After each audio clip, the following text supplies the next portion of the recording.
இஸ்ரேலுடைய பல்வேறு இடங்கள், இராணுவ நிறுவனங்கள், அமைப்புகள் மற்றும் அரசாங்க ரீதியான செயல்படக்கூடிய அலுவலகங்கள் என்று பல இடங்களை இன்னைக்கு ஒரு ஹேக்கர் குழு ஹேக் செஞ்சுட்டு இருக்குது. இதை பற்றி முன்னாடி நம்ம சொல்லியிருக்கோம்.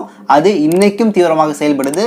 பேர் கொஞ்சம் வித்தியாசமாக தெரியலாம், ஆனால் இஸ்லாமிய பற்றோடு, நெறியோடு, இறை அச்சத்தோடு செயல்படக்கூடிய ஒரு பிரிகேட்டர் குறிப்பாக காணப்படுது. இதோடைய பேர் நான் சொல்லியிருக்கேன், தாமஸ் சங்ரா சைபர் அட்டாக் பிரிகேட்டர் என்று சொல்லக்கூடிய பேர் தான் இது. இது எங்கே லொக்கேஷன் எங்கே இருந்து செயல்படுதுன்னு அக்யூரேட்டாக தெரியல. ஏன்னா மொரோக்கோன்னு சொல்லப்படுகிறது. சில சமயம் வந்து பல்வேறு நாடுகள், ஜோர்டான் போன்ற நாடுகளுக்குள்ளே இருந்து கூட இது ஆக்டிவேட் ஆகிருக்கு அப்படின்னு சொல்லிட்டு பல செய்திகள் கொடுக்கப்படுகிறது. ஆனால் குறிப்பாக இந்த இடம் சொல்லிட்டு நீங்கள் மென்ஷன் செய்யப்படலை.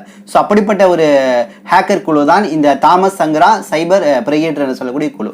இது சமயமாக ஒரு இடத்த தாக்குதல் நடத்தியிருக்குது. எங்கன்னு கேட்டிங்கன்னா, இஸ்ரேலில் இருக்கக்கூடிய ஒரு நிறுவனமாக இருக்கக்கூடிய ரோபோ டீம் ஹேக் என்று சொல்லக்கூடிய ஒரு நிறுவனத்தை வந்து ஹேக் பண்ணியிருக்கு. ஸோ இந்த நிறுவனத்தை ஹேக் பண்ணது இல்லாமல் கிட்டத்தட்ட 35 GB அளவிலான தகவல்கள் எல்லாமே எடுத்திருக்குது. இது அமெரிக்கா ஜியோனிச படைகளுடைய செயல்பாடுகள் என்ன, துருப்புகளுடைய விவரங்கள் என்ன, தனிநபர்களுடைய விவரங்கள் என்னன்னு சொல்லிட்டு பல நபர்கள் பல விவரங்கள் அடங்கிய அந்த தொகுப்பு எல்லாமே கிட்டத்தட்ட 35 GB அடக்கமான அந்த விஷயங்களை வந்து இன்னைக்கு கையகப்படுத்திட்டு அது சொல்லுது, நிச்சயமாக பலஸ்தீன் மக்களோடு நாங்கள் இருக்கின்றோம், விடுதலை பலஸ்தீன் அமையும் வரை இது போன்ற செயல்பாடுகள் நிகழ்ந்து கொண்டே இருக்கும் சொல்லிட்டு இன்னைக்கு இந்த ஹேக்கர் குழு வந்து பதிவு செஞ்சிருக்கு. மேலும் வெற்றி என்பது வல்லமையும் ஞானமும் மிக்க அல்லாஹ்விடமே உள்ளது என்ற ஒரு வார்த்தையும் பதிவு செய்யுது. மேலும் கூடுதலாக அல் கஸ்ஸாம் பிரிகேட்டரை போலவே இன்னைக்கு ஃபைட் பண்ணி கொண்டிருக்கக்கூடிய இஸ்லாமிக் ரெசிஸ்டன்ட் அமைப்பில் இருக்கக்கூடிய இஸ்லாமிய போராளி குழு என்று சொல்லக்கூடிய ஒரு குழு இன்னைக்கு ஒரு செய்தி வெளியிட்டிருக்கு.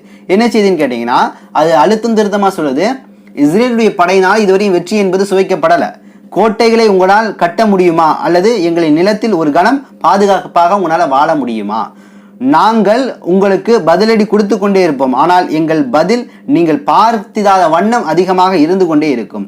நீங்கள் கேட்பது அல்ல, பின்னர் விசுவாசிகள் அல்லாஹ்வின் வெற்றியில் மகிழ்ச்சி அடைந்தவர்கள் மற்றும் விசுவாசிகளின் இதயங்களை அது குணப்படுத்தும் அப்படிங்கிற மாதிரி வார்த்தைகளை ரொம்ப வீரியமாக இன்னைக்கு பயன்படுத்தி இருக்கிறாங்க. அடுத்து ஈரானுடைய தலைவர் இப்ராஹிம் ரைசி ஃப்ளைட் கிராஸ்ல இறந்துட்டாரு, வானிலை ரொம்ப மோசமா இருக்குன்னு பேசி கொண்டு வந்த அந்த வேலையிலேயே அடுத்த ஒரு நிகழ்வு நல்ல வேலை நடக்கல.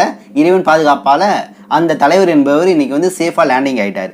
எந்த நாட்டில் நடந்திருக்குன்னு கேட்டீங்கன்னா, ஆர்மேனியாங்கிற நாட்டில் நடந்திருக்கு. ஆர்மேனியா நாட்டுடைய தலைவராக இருக்கக்கூடிய பிரதமர் நிக்கோல் என்று சொல்லக்கூடியவர் வந்து பறந்துட்டு இருந்திருக்காரு ஃப்ளைட்டில், ஹெலிகாப்டரில் பறக்கக்கூடிய சமயத்தில் வானிலை ரொம்ப மோசமானனால உடனடியாக அவர் வந்து தரையிறக்கி வெளியே வந்துட்டார். இப்போது ஒரு நல்ல நிலையில் இருக்கிறாரு, எந்தவித ஆபத்து இல்லைன்னு சொல்லக்கூடிய செய்தி வந்திருக்கு. ஸோ ஈரானுக்கு நடந்த அந்த சம்பவம் அடுத்து இந்த சம்பவம் நடக்கிறதுனால ஒரு பதற்றமான செய்தி வந்து இது வந்து பல இடங்களில் ஃபேக்காக பரப்பப்பட்டது. ஆனால் உண்மையான செய்தி என்னன்னா, அவங்க சேஃபாக லேண்ட் ஆகிட்டாங்க அப்படிங்கிறதான் வந்த செய்தியாக காணப்படுகிறது. அக்டோபர் 7க்கு அப்புறம் பலஸ்தீனில் நடக்கக்கூடிய இந்த இன அழிப்பில் இஸ்ரேலும் அமெரிக்காவும் காரணமாக இருக்கிறனால அமெரிக்கா மற்றும் இஸ்ரேல் சார்புடைய நிறுவனங்கள் எதாக இருந்தாலும் பைக்காட் பண்ணணுங்கிறது உலக அளவில் எடுக்கப்பட்ட ஒரு பிரச்சாரமாக காணப்படுது. குறிப்பாக பீஸா ஹட் ஆகட்டும், இன்னும் வந்து KFC ஆகட்டும், இன்னும் பல நிறுவனங்கள் என்பது மெக்டொனால்ட் போன்ற நிறுவனங்கள் எல்லாமே புறக்கணிக்கப்பட்டது. ஸோ அந்த விஷயத்தை குறித்த ஒரு அறிக்கையை தான் இன்னைக்கு ப்ளூம்பர்க் என்று சொல்லக்கூடிய அறிக்கை வெளியிட்டிருக்கு. பர்கர் நிறுவனம் என்ன பண்ணியிருக்குன்னா, அமெரிக்காவை சார்ந்த நிறுவனம், எங்களது பொருளுடைய விலையை நாங்கள் குறைச்சிக்கிறோம் அப்படிங்கிற ஒரு விஷயத்தில் இன்னைக்கு இறங்கியிருக்கு. ஸோ இன்னும் பல நிறுவனங்கள் எல்லாமே விலையை குறைச்சி எப்படியாவது சேல்ஸை இன்க்ரீஸ் பண்ணணுங்கிற முயற்சியில் ஈடுபடுது. ஆனால் இந்த இடத்துல தான் ஒரு வெற்றிடம் உருவானனால இன்னும் பல நிறுவனங்கள் போட்டிக்கு வர தயாராக இருக்குது. அதாவது இஸ்ரேல் அமெரிக்கா சார்பில்லாத பல நிறுவனங்கள் அந்தந்த நாடுகளில் இந்த பர்கர், இந்த வந்து KFC, மெக்டொனால்ட் போன்ற நிறுவனங்களை விட அதிகமான ஒரு சேல்ஸ் காட்டணும் அப்படின்னா நம்ம யார் சார்புடைய நிலை இல்லாமல் உள்நாட்டு தயாரிப்பாகவும் உள்நாட்டு உற்பத்தியாளராகவும் முதலாளியாகவும் இருந்து அந்த நாட்டில் இந்த வருமானத்தை ஈட்டணும்னு சொல்லிட்டு நீங்கள் பல நபர்கள் போட்டிக்கு வந்துட்டு இருக்கிறாங்க அப்படிங்கிற விஷயத்தை பார்க்க முடியுது. அடுத்து தெற்கு காசா பகுதி ரஃபாவில் இருக்கக்கூடிய ஒரு வீட்டில் அந்த வீட்டுடைய உரிமையாளர் ஒரு கடிதம் போன்ற ஒரு விஷயத்த ஒரு போர்டில் எழுதி வச்சுட்டு அந்த இடத்துல இருந்து எல்லாரும் வெளியேறுங்கன்னு சொன்னதுனால வெளியேறிட்டாரு. ஸோ இந்த கடிதம் என்பது இன்னைக்கு வைரலாக பரவிட்டு இருக்கு. அப்படி அதில் என்ன எழுதியிருக்காருன்னு கேட்டிங்கன்னா, இவருடைய பேர் பார்த்தீங்கன்னா யஃப்னா என்று சொல்லக்கூடிய பேர். இவருடைய அந்த வீட்டுடைய அந்த முற்றத்தில், அதாவது முன் வாசல் அந்த ஹால்னு சொல்லுவோம்ல, அந்த இடத்துல எழுதி வச்சிருக்கிறாரு, ஓ போராளிகளே, வீடு உங்களுடையது, உங்கள் கட்டளைக்கு உட்பட்டது, நான் உனக்கு கொஞ்சம் சாப்பாடு போட்டு விட்டேன், ஹீரோக்களே உங்களுக்கு ஆரோக்கியம் உண்டாகட்டும். இது வந்து ஹமாஸ் படைக்க சொல்லக்கூடிய வார்த்தை. உங்களுக்கு சாப்பாடு உள்ள வச்சிருக்கிறேன், சாப்பிடுங்க, நீங்கள் வந்து போராளிகளாக இருக்கிறீங்க, நீங்கள் ஹீரோக்களாக இருக்கிறீங்க, நீங்கள் போராடுங்கன்னு சொல்கிறாரு. இஸ்ரேலுக்கு சொல்கிறாரு, இஸ்ரேலிய பன்றிகள் குழந்தைகளாகிய உங்களை பொறுத்தவரை உங்களுக்கு மரணம் மட்டுமே இருக்கும். உங்கள் மறைவுக்கு இன்னும் ஒரு அவகாசம் இருக்கிறது. நீங்கள் ஒரு மூலையில் பதுங்கி பயந்து போய் கோலையாக இறப்பீர்கள். நாங்கள் இடம்பெயர்ந்தோம், நாங்கள் மீண்டும் வருவோம், மீண்டும் கட்டியெழுப்புவோம், மீண்டும் போராடுவோம். இந்த வார்த்தை இன்னைக்கு அந்த வீட்டுடைய உரிமையாளர் எழுதி வச்சுட்டு வெளியே போறாருன்னா அந்த உரிமையாளருடைய மன தைரியம் எந்த அளவு இருந்திருக்கு, எந்த அளவு ஹமாஸ் படைய உறுதியா நம்பி இருக்காங்க அப்படிங்கிறது இந்த விஷயத்தின் வழியாக நம்மளால பார்க்க முடியுது. அடுத்து ஒரு கவலையான செய்தி, யூனிசெஃப் என்று சொல்லக்கூடிய ஐநாவுடைய குழந்தைகளுக்கான நிறுவனம் இந்த செய்தியை வெளியிட்டிருக்கு. அல் அக்ஸா என்று சொல்லக்கூடிய மருத்துவமனை, இந்த மருத்துவமனையில புதிதாக 20 குழந்தைகள் பிறந்து சில மணி நேரங்கள் தான் இருக்கும்னு நினைக்கிறேன். ஸோ இந்த நேரத்தில் எரிபொருள் பற்றாக்குறையின் காரணமாக பிறந்த இந்த குழந்தைகளுக்கு இன்குபேட்டர் வசதிகள், இன்னும் ஆக்சிஜன் சிலிண்டர்கள், இன்னும் பல்வேறு மருத்துவ வசதிகள் எல்லாமே இல்லாமல் இருக்கிறதுனால உயிருக்கு இந்த குழந்தைகள்லாம் போராடிட்டு இருக்கு. அதனால தயவு செய்து சுகாதாரத்துறை அமைச்சகத்தை சார்ந்தவர்கள் இந்த இடத்திற்கு, இந்த அக்ஸா என்று சொல்லக்கூடிய இந்த மருத்துவமனைக்கு எப்படியாவது உங்களுடைய உதவியில கொண்டு வந்து சேர்த்துருங்க. காரணம், பிறக்கக்கூடிய குழந்தைகளுடைய எண்ணிக்கை நாளுக்கு நாள் அதிகரிச்சுட்டு இருக்குது. அதே வேளையில அந்த குழந்தைகளை எங்களால போதிய வசதி இல்லாதனால காப்பாற்ற முடியல அப்படின்னு சொல்லக்கூடிய ஒரு வருத்தமான செய்தி இன்னைக்கு வெளியிட்டிருக்கிறாங்க. மறுபக்கம் இன்னைக்கு ஐநாவை சார்ந்த ஊழியர்கள் இதுவரையும் 190 நபர்கள் கொலை செய்யப்பட்டிருக்கிறார்கள் இந்த இஸ்ரேலுடைய தாக்குதல் மூலமாக. அதனால ஐநாவும் இன்னைக்கு ரொம்ப காட்டமான ஒரு சூழல்ல இருக்க ஐநாவுடைய நபர்களே இந்த இஸ்ரேல் கொலை செய்யுதுன்னா இந்த இஸ்ரேலுடைய கொடூரத்தன்மை எந்த அளவு இருக்கு அப்படிங்கிற விஷயத்த இன்றைய தேதியில தான் கொஞ்சம் கொஞ்சமா புரிஞ்சிட்டு இருக்குது. இன்றைய தேதியில ஐநா ஓரளவு புரிஞ்சிருக்குது. ICC, ICJ என்று சொல்லக்கூடிய சர்வதேச குற்றவியல் நீதிமன்றங்கள், சர்வதேச நீதிமன்றங்கள் எல்லாமே இன்னைக்கு ஒரு நிலைப்பாட்டை நோக்கி நகர்ந்திருக்கு. அந்த நிலைப்பாடு தான் ரஃபாவில் உடனடியாக போர் நிறுத்தம் வேண்டும், அங்கிருந்து படைகள் துருப்புகள்லாம் வெளியேறும் சொல்லக்கூடிய அதிரடியான உத்தரவை இன்னைக்கு வெளியிட்டிருக்குது. ஸோ இந்த நிலைப்பாடு இன்னும் அழுத்தமாக செல்லக்கூடிய சமயத்தில் தான் இறப்பு விகிதத்தை என்பது குறைக்கும். அடுத்து ஒரு அண்மை செய்தி, காசாவுடைய எஃபா என்ற தெருவு பக்கத்தில் இருக்கக்கூடிய ஹம்சா என்ற பள்ளிவாசலுக்கு பின்பக்கம் இருக்கக்கூடிய ஒரு குடியிருப்புல தாக்குதல் இஸ்ரேல் நடத்தியிருக்கு, வான்வழி தாக்குதல். இதுல 8 பச்சிலம் குழந்தைகள் இறந்திருக்கிறாங்க, பல்வேறு பெண்கள் இறந்திருக்கிறாங்க அப்படிங்கிற அண்மை செய்தி இன்னைக்கு வந்த வண்ணம் இருக்கு. இவருடைய உடல்கள் எல்லாமே உள்ள சிக்கிட்டு இருக்குது. இன்னும் அந்த உடல்களை சரியான முறையில் எடுக்க முடியல அப்படிங்கிற ஒரு வருத்தமான செய்தியும் வந்த வண்ணம் இருக்கு. அடுத்து இஸ்ரேல் ஊடகங்கள் வெளியிட்டிருக்கக்கூடிய செய்தியின் அடிப்படையில் வடக்கு காசா பகுதியில் இன்னைக்கு காலையிலிருந்து கமால் அத்வான் என்று சொல்லக்கூடிய ஒரு மருத்துவமனையை சுற்றி மிகப்பெரிய ஒரு தாக்குதலை இஸ்ரேல் தொடர்ந்து நடத்திட்டு இருக்கு. ஸோ இதில் உள்ள இருக்கக்கூடிய நோயாளிகள், பல நோயாளிகளை வெளியே இழுத்து போட்டனால சில நோயாளிகளுக்கு சில காயங்கள் இருந்தனால அவங்க தப்பிச்சு ஓடிட்டாங்க. பல நோயாளிகள் உள்ளுக்குள்ள இப்பயும் இருக்கிறாங்க, மருத்துவர்கள் இருக்கிறாங்க. இவர்கள் உடல் ரொம்ப முடியாம போனனால வெளியே வர முடியாத அளவுக்கு இன்னைக்கு பாதிக்கப்படுறாங்க.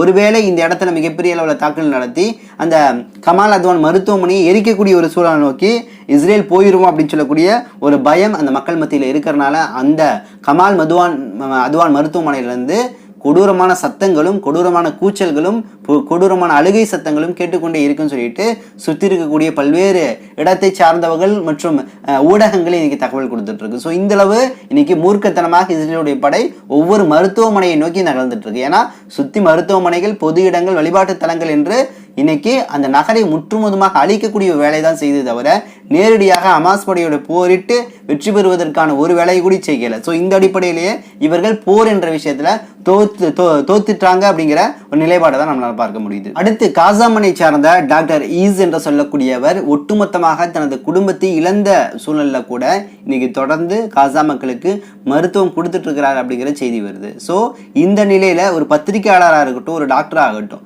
காசாமன்ல பிறந்துட்டாலே அவர்களுடைய படிப்பு, கல்வி, அவருடைய செயல்பாடு எல்லாமே இறைவனுடைய பொருத்தத்தில் இந்த மக்களுக்கானது என்ற அடிப்படையில் மாறிடுச்சு. ஸோ எந்த விதத்திலும் பொருளாதாரம் என்பது இங்கே இலக்கு இல்லை அப்படிங்கிறதான் இந்த டாக்டர் ஈஸ் இதற்கு முன்னாடி இறந்த சில நபர்கள் மற்றும் பத்திரிகையாளர்களுடைய செயல்பாடாக காணப்படும். அடுத்து சில நாட்களுக்கு முன்னாடி பிரான்சில் நடந்த கேன்ஸ் என்று சொல்லக்கூடிய ஒரு திரைப்பட விருது வழங்கும் விழா. இந்த விழாவில் பார்த்தீங்கன்னா இந்திய நடிகையாக இருக்கக்கூடிய கனி குசுருதி என்று சொல்லக்கூடிய ஒரு நடிகை கலந்துக்கிறாங்க. ஸோ அவருடைய டாக்குமெண்ட்ரி போல ஒரு ஆவணப்படம் வெளியிடப்படுகிறது. ஸோ அந்த ஆவணப்படத்தில் இந்த கனி குசுருதி என்று சொல்லக்கூடிய இந்த நடிகை கையில் தர்பூசணி வச்சிருக்கிற மாதிரி, அதாவது தர்பூசணியுடைய சிம்பிள் பலஸ்தீனுடைய கொடியை காட்டுது. ஸோ தர்பூசணி கிளன்ச்சிங், அதாவது வாட்டர்மெலன் கிளன்ச் இந்த இஸ்ரேல் செஞ்சுட்டு இருக்கு அப்படிங்கிற ஒரு அடையாளப்படுத்தும் விதமான ஒரு செய்தியை அந்த படத்தில் வச்சிருக்காங்க அப்படிங்கிற செய்தி வந்தவண்ணம் இருந்துச்சு. ஸோ நான் முன்னாடி சொன்ன மாதிரி தான் ஏதோ ஒரு பிரபலங்கள் தங்களது மனசில் இருக்கக்கூடிய ஆழமான கவலைகள், துன்பங்களை இது போன்ற மேடைகள்ல தொடர்ந்து பலஸ்தீனுக்கு ஆதரவாக வெளிப்படுத்திக் கொண்டே இருக்கிறார்கள். இஸ்ரேலுடைய பத்திரிகையாளர் டேனி பரான் என்று சொல்லக்கூடியவர் இன்னைக்கு ஒரு செய்தியை பத்திரிகையில வெளியிட்டிருக்கிறார். அவர் என்ன சொல்றாருன்னா, காசாவுல இந்த ஹமாஸ் படையை சார்ந்தவர்கள், குறிப்பாக ஹமாஸுடைய மூத்த தலைவர்கள் எகியா சின்வர், முகமது தையீப், இன்னும் பல்வேறு நபர்கள் நிச்சயமாக கொலை செய்யப்பட வேண்டும். இவர்களுடைய பிணம் என்பது இங்கே இஸ்ரேலுக்கு வரணும். 100 சவப்பெட்டிகள் தயாரா இருக்கு. 100 கொல்லப்பட்டால் தான் இந்த போர் என்பது நிறுத்தப்படும், அதோடு ஹமாஸுடைய கதையும் முடிஞ்சிடும் அப்படிங்கிற ஒரு செய்தி வெளியிட்டிருக்கிறாரு. ஸோ இவர் சொல்லக்கூடிய செய்தியின் வழியாக பார்க்கக்கூடிய செய்தி என்னன்னா, ஹமாஸை அழிக்காமல் இந்த போர் என்பது ஓயாது அப்படிங்கிறதான் அவங்களுடைய ஸ்டாண்டாக இருக்குது. ஸோ ஹமாஸ் என்பது அழிக்க முடியாத ஒரு சக்தியாக இருக்குது அப்படிங்கிறது தான் மத்திய கிழக்கில் இருக்கக்கூடிய நாடுகளுடைய பார்வையாகவும் இருக்குது. குறிப்பாக பலஸ்தீன் மக்களே இந்த ஹமாஸை ஆதரிக்கிறதுனால நிச்சயமாக பலஸ்தீன் மக்கள் வேற ஹமாஸ் வேறுன்னு பிரித்து பார்க்க முடியாத ஒரு சூழல் தான் இன்னைக்கு உருவாயிருக்கு. மறுபக்கம் இன்னைக்கு யஹியா சின்வர் வெளியிட்டிருக்கக்கூடிய செய்தி என்னன்னா, நாங்கள் கடந்த வெள்ளிக்கிழமை ஆயிரக்கணக்கான மக்கள் எல்லாமே சனா, சாதா, ஹொடைடா போன்ற இடங்களில் பலஸ்தீனுக்கு ஆதரவாக மிக பிரம்மாண்டமான பேரணிகளை நடத்தணும். இதில் குறிப்பாக சிறு மாணவர்கள் 10, 15, 20 வயதுக்கு உட்பட்ட மாணவர்கள் எல்லாமே வீர முழக்கத்தோடு இராணுவ உடையோடு பலஸ்தீனுக்கு ஆதரவான முழக்கங்களை ஈடுபட்டது நிச்சயமாக எங்களுக்கு நெகிழ்ச்சி அடைய வச்சிருச்சு.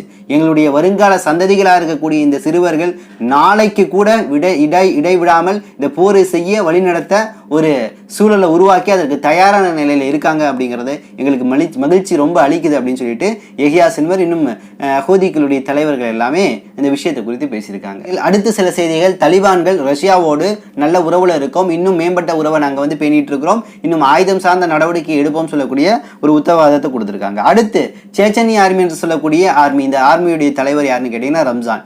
இது பார்த்தீங்கன்னா ரஷ்யாவில் இருக்கக்கூடிய ஒரு பிரைவேட் ஆர்மி தான். ஆனால் இந்த சேச்சனிய ஆர்மியில் இருக்கக்கூடியவர்கள்லாம் அழகான முறையில் சுதந்திரமான கோலத்தில் மிக பிரம்மாண்டமான முறையில் தாடி வச்சிருப்பாங்க. உடல்லாம் பார்த்தீங்கன்னா நல்லா சிக்ஸ் பேக் ரொம்ப ஆர்ம்ஸோட காணப்படுவாங்க. ஸோ இந்த சேச்சனிய ஆர்மி எல்லா விதத்திலும் ரஷ்யாவுக்கு புட்டினுக்கு உறுதுணையாக இருக்கு. ஸோ இந்த வேளையில் எந்த சூழலாக இருந்தாலும் புட்டினுடைய ஒரு உத்தரவுக்கு காத்துட்டு இருக்கோம். அது பலஸ்தீனுடைய பிரச்சனையாக இருந்தாலும் சரி, ரஷ்யா உக்ரைனுடைய பிரச்சனையாக இருந்தாலும் சரி, நாங்கள் களத்தில் நிற்போம். பலஸ்தீனுக்கு ஆதரவாகவும் நிற்போம், ரஷ்யாவுக்கு ஆதரவாக உக்ரைனை நாங்கள் வீழ்த்தக்கூடிய ஒரு இடத்தை நோக்கியும் நகரோம் சொல்லிட்டு இன்னைக்கு இந்த சேச்சன்ய ஆர்மியுடைய தலைவராக இருக்கக்கூடிய ரம்ஜான் தனது செய்தி வெளியிட்டிருக்கிறார். மறுபக்கம் ஸ்பெயின் வெளியிட்டிருக்கக்கூடிய ஒரு செய்தி. ஸ்பெயின் என்ன சொல்லுதுன்னா, கிழக்கு ஜெருசலத்தை தலைமையிடமாக கொண்டு தனி பலஸ்தீனம் விரைவில் அமையும், அதற்காக எல்லா விஷயத்தையும் நாங்கள் மூவ் பண்ணிட்டு இருக்கோம். அதிகாரப்பூர்வமாக பலஸ்தீனை நாங்கள் அங்கீகரித்தாலும் உள்ள நடத்தக்கூடிய இனப்படுகொலை நிறுத்துவதற்கான ஒரு வேலையும் நாங்கள் செய்து கொண்டிருக்கின்றோம் அப்படிங்கிற ஒரு செய்தியை வெளியிட்டு. அடுத்து சர்வதேச நீதிமன்றம் என்ன சொல்லியிருக்குன்னா, சவுத் ஆப்பிரிக்கா கூட தொடுத்த அந்த ஒரு வழக்கு இன்னைக்கு பல்வேறு வழக்குகளாக மாறி இருக்கு, பல நாடுகள் ஒன்று சேர்ந்து இருக்குது. ஸோ இதன் வழியாக இஸ்ரேல் என்பதை தனிமைப்படுத்தி ஒரு நிலையில்லாத சூழலை உருவாக்கும் அப்படிங்கிறத இன்னைக்கு சர்வதேச நீதிமன்றமே இன்னைக்கு செய்தியாக வெளியிட்டிருக்கு. இப்ராஹிம் ரைசி, அமீர் அப்துல்லாவுடைய மறைவுக்கு பின்னாடி கூட ரஷ்யா மற்றும் ஈரானுடைய உறவு செயல்பாட்டில் சரியா போயிட்டு இருக்கு அப்படிங்கிறதுக்கு இந்த செய்தி ஒரு காரணியாக காணப்படுது. என்னன்னா, பிரிக்ஸுக்குள்ள இந்த அமெரிக்க டாலரை பயன்படுத்தக்கூடாது அப்படிங்கிற ஒரு நிலைப்பாடு இருந்துச்சு. ஸோ இந்த அடிப்படையில் சீனாவும் இந்த ரஷ்யாவும் முதலாக ஒரு அக்ரிமெண்ட் போடுறாங்க. அந்த ஏற்றுமதி இறக்குமதி அந்த வர்த்தகத்தில் டாலர் இல்லாத அந்த சொந்த நாட்டு டாலரை பயன்படுத்தி வியாபாரம் செய்கிறாங்க. ஸோ அடுத்த கட்டமாக இந்தியாவிட்டிருந்து சில பொருட்களை ரஷ்யா பர்ச்சேஸ் பண்ணுது, அதற்கு இந்திய ரூபாயாக நாணயத்தை செலுத்துது. ஸோ இது போன்ற டாலர் இல்லாமல் பல்வேறு நடவடிக்கைகளில் பிரிக்ஸுக்குள்ள இருக்கக்கூடிய நாடுகள் மத்தியில் ரஷ்யாவும் ஈரான் ஏற்படுத்திட்டு இருந்துச்சு. ஸோ உடனடியாக இப்போ டாலர் இல்லாட்டி ஒரு நாணயம் தேவைப்படுது, நாம் வியாபாரம் செய்ய, வர்த்தகம் செய்ய. ஸோ அந்த நாணயத்தை உருவாக்கக்கூடிய ஒரு முயற்சியில தான் இன்றைய தேதியில ஈரானும் ரஷ்யாவும் செயல்பட்டு கொண்டிருக்கிறது அப்படிங்கிற செய்தி தான் வந்த வண்ணம் இருக்கு. ஸோ இன்னும் சில தகவல்களை திரட்டி கொண்டு இன்ஷா அல்லாஹ் விரைவில் உங்களை சந்திக்கின்றேன். நன்றி. அஸ்ஸலாமு அலைக்கும் வரஹ்மத்துல்லாஹி வபரகாத்துஹு.